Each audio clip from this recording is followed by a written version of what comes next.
नमस्ते दोस्तों, मैं मौर्य वर्षा आपके अपने YouTube चैनल पर स्वागत करती हूँ। आज हम अयोध्या सिंह उपाध्याय हरिओंद का परिचय देखने वाले हैं। ठीक है, तो चलिए शुरू करते हैं। जन्म इनका 25 अप्रैल 1865 आजमगढ़ के निकट निजामाबाद में हुआ है।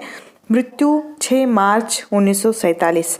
ठीक है, इनका उपनाम ही हरिओंद है और इसी नाम से ये जाने जाते हैं। अयोध्या सिंह उपाध्याय हरिओंद, ये इनके नाम के आगे जो हमेशा के लिए लग गया है, जो उपनाम है। ठीक है, माता पिता, इनकी माता रुक्मिणी देवी और पिता भोला सिंह। भाषा इनकी खड़ी बोली रही है।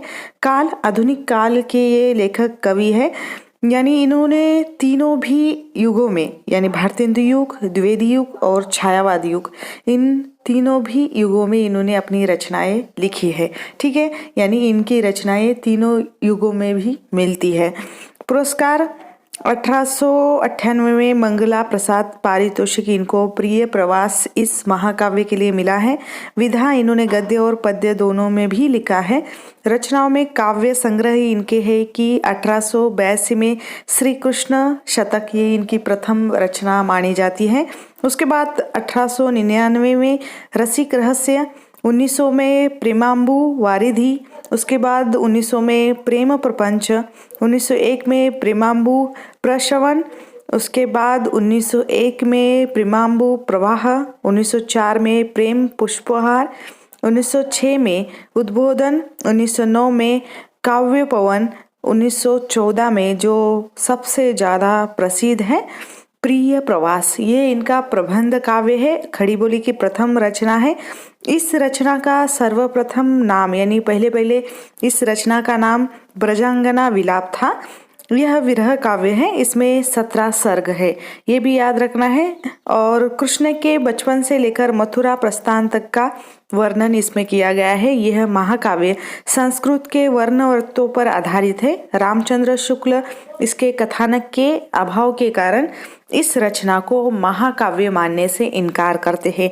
ठीक है, उसके बाद 1916 में कर्मवीर, 1917 में ऋतुमुकुर, 1925 में पद्य प्रसून, 1927 में पद्य प्रमोद, 1928 में बोलचाल, 1932 कहीं कहीं पर 24 ऐसा समय दिया है, चुपते चौपदे। उसके बाद 1932 या 24, ये थोड़ा सा ईस्वी सन अलग अलग किताबों में मुझे अलग मिला है, इसलिए मैंने ऐसा दिया है। ठीक है, चोखे चौपदे और चुपते चौपदे, ये 1932 की रचनाएं हैं। इसमें मुहावरों एवं लोक भाषा का समावेश जो लेखक ने किया है। उसके बाद 1936 में पारिजात, ये भी इनका प्रबंध काव्य है। इसमें 15 सर्ग है। ठीक है, जो आध्यात्मिक एवं धार्मिक विषय पर आधारित है। कामायनी की तरह ही इसमें दार्शनिक तत्वों के आधार पर इसके सर्गों की रचना की हुई है, जैसे दृश्य जगत, अंतर जगत, सांसारिकता, स्वर्ग, प्रलय प्रपंच, परमानंद आदि। ठीक है, तो ये थोड़ी सी बातें आपको याद रखनी है, जैसे सर्ग हो या इसका विषय हो। ठीक है, सर्ग या अध्याय कितने किस रचना में है या किस रचना में कितने अध्याय और उसके नाम क्या है, इसका हमने अलग से एक वीडियो देखा था, आपको वह प्रोफाइल में मिल जाएगा।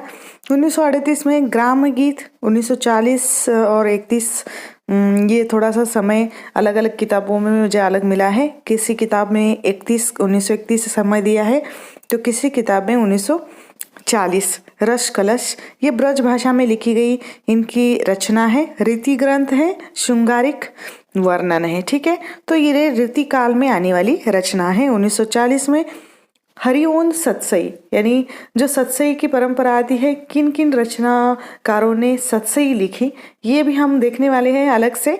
लेकिन ये आपको अभी के लिए याद रखना है कि हरिओंद ने भी सतसई लिखी है। 1940 में आती है इनकी। 1940 में वैदेही वनवास इनका प्रबंध काव्य है और एक इसमें राम के द्वारा सीता के निर्वासन की कथा वर्णित है। इसमें 18 सर्ग है। ठीक है, वैदेही वनवास में 18 सर्ग है।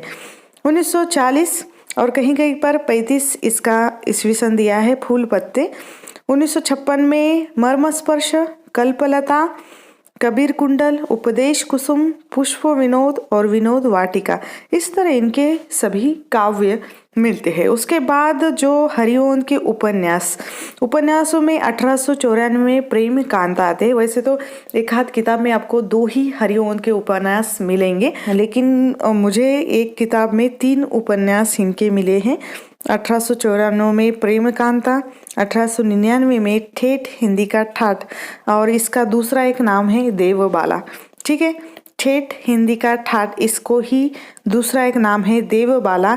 इसमें देवबाला और देवनंदन के साधु बनने की कथा वर्णित है। ठीक है, 1907 में अधकिला फूल धार्मिक अंधविश्वासों एवं धर्म की महत्ता का वर्णन इस उपन्यास में हुआ है। ठीक है, उसके बाद हरिओंद के नाटक आते हैं। 1893 में प्रद्युम्न विजय, उसके बाद 1894 में रुक्मिणी परिणय।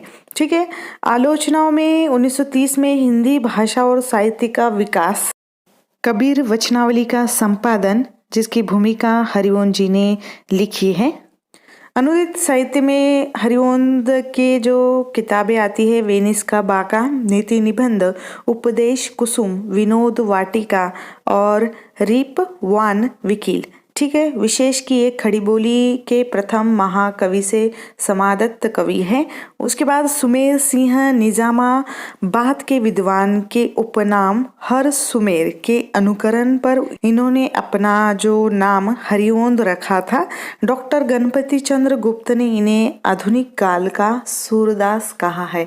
जिस तरह आधुनिक काल की मीरा महादेवी को कहा जाता है, उसी तरह आधुनिक काल का सूरदास जो हरिओंद जी को कहा जाता है। ठीक है, तो ये छोटा सा परिचय हरिओंद जी का आपको कैसा लगा मुझे कमेंट करके ज़रूर बताना है।